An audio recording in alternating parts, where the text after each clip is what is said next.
It's time. It is time to hear that story by Auntie and Joshua.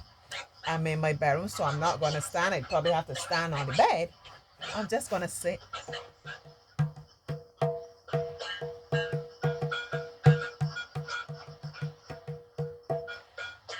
Joshua. Joshua hiding from me. Joshua, you still there? Joshua disappear on me. I'm going to go ahead. I was going to ask him what we should name the story. Right? Or you come back. What title should we give the story, Joshua? What title? What should we name the story?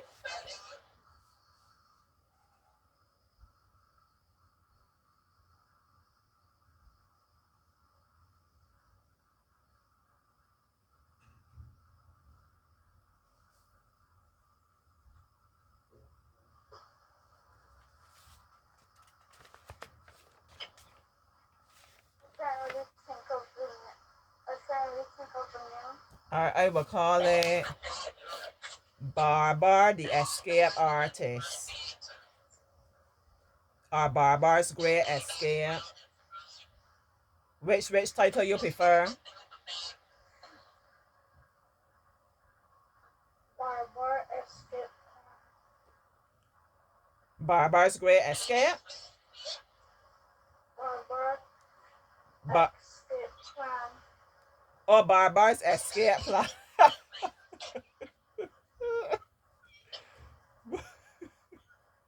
Barbar's Escape Plan. Listen, once you're writing a story with Joshua, you must always have some humor. Joshua got her interesting way of looking at life here. Introducing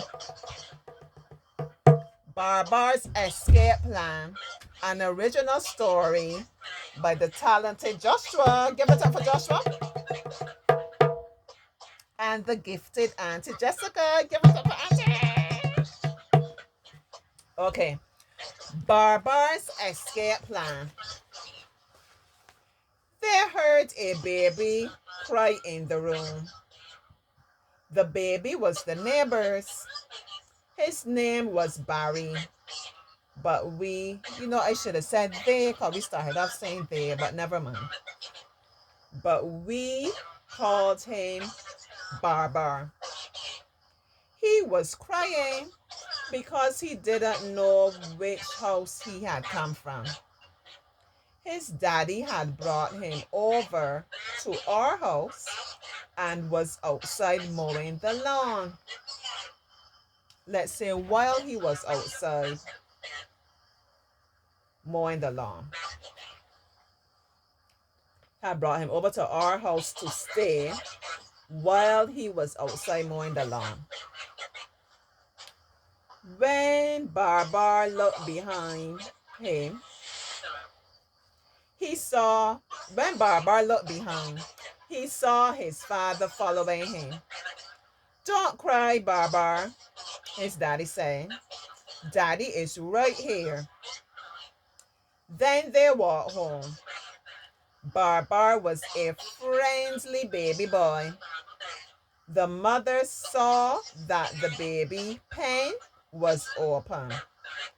She did not know that Barbar had been at our house, so she started to panic. John, John, she shouted. Where is Barbar? But John did not respond. He was still on his way home from our house, which was 2 streets away. When his mother went outside, she saw the father and the baby at a distance coming back. She was relieved and took a deep breath. When they got inside, she carried the baby to his bed. She gave Barbar a big hug and kiss and told John, "You gave me a fright. Next time, let me know where you are going." So sorry. The baby had walked out the door, John said. Barbara laughed. His parents laughed too. You know just what you are doing, said his mom. We have to be more careful with you. The end. You like that story a lot, Joshua? Yes. Anything you think that we could do to make it a bit longer or a bit more interesting? Um, He can't think of anything. But you know, Auntie is always what Auntie is gonna say. Auntie is always about her adjectives, right? The good thing about the story, it had in a lot of conversation. Always a good way to keep a story interesting. Yeah. So one way we could have made it more interesting, they heard a baby cry in the room, right? You could have done it as if the baby was there, but some children or some persons were in another room and didn't even know the baby was in the house, right? And they ran and come out, and then they saw the baby and so on. When we introduced Barbara, we could have given a little description of him. Maybe he was just wandering around like in his pamper. Remember, this was a plan, right? Maybe he was like barefooted and so on. And he was crying, he was feeling scared and so on. He worried about daddy, and daddy was right there. So we would do the contrast. He was crying and he was like inconsolable, and how he looked there maybe with his snotty nose and the tears running down. As soon as he looked around and saw daddy, you know, everything complete opposite. He fell in daddy's arms and he was comforted and relaxed, and in tutus he was smiling and looking around at everybody. They were walking home. Then the next thing we shift now to the mother. When she realized that the baby pen, the playpen was open, and Barbara, all kind of things going through her mind. What happened? Where is he? Suppose he got knocked down by a car. Suppose he's lost. What has gone wrong? All kind of things she's thinking about. You can imagine her heart beating fast, different things.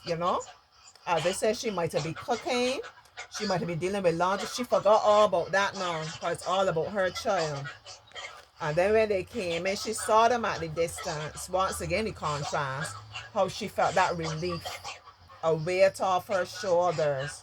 Maybe the body was tensed up and it relaxed, right? To show the feeling. And then when Barbara sees her from the distance, he gets excited. He might be like calling out mommy or something like that, or want to get down and run to mommy.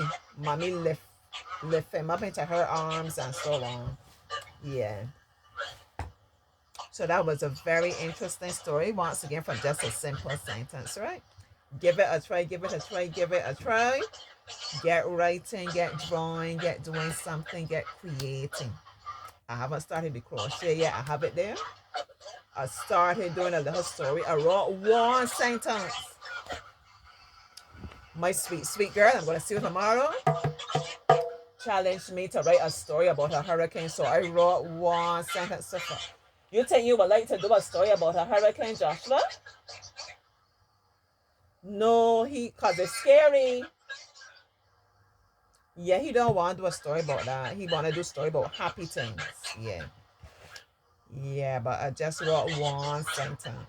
And I'm going to do some more for the weekend. Bye-bye.